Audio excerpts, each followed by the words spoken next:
گزشتہ دنوں مجھے ایک خاتون نے فون کیا اور بتایا کہ اس کی شادی کو 8 سال ہو چکے ہیں مگر ابھی تک ان کے ازدواجی تعلقات قائم نہیں ہوئے۔ بیوی نے اپنے میاں کو علاج کے لیے بھجوایا، خدا کے فضل سے ہمارے علاج سے ان کی ازدواجی خوشیاں بحال ہو گئیں۔ اسلام ایک مکمل ضابطہ حیات ہے جس نے اپنے پیروکاروں کو زندگی کے ہر شعبے میں رہنمائی فراہم کی ہے۔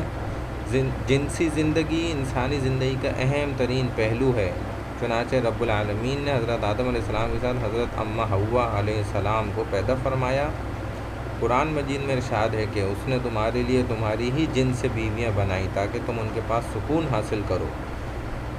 اسی لیے اللہ تعالیٰ کے پیارے حبیب صلی اللہ علیہ وسلم نے فرمایا کہ نکاح میری سنت ہے، جس نے اس پر عمل نہ کیا وہ ہم میں سے نہیں۔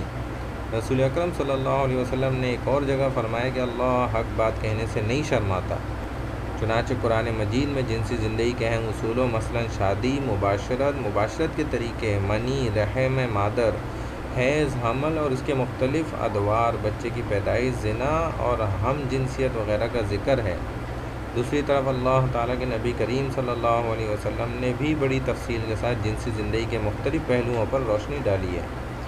بدقسمتی سے ہم میں سے اکثر لوگ اس سے آگاہ نہیں۔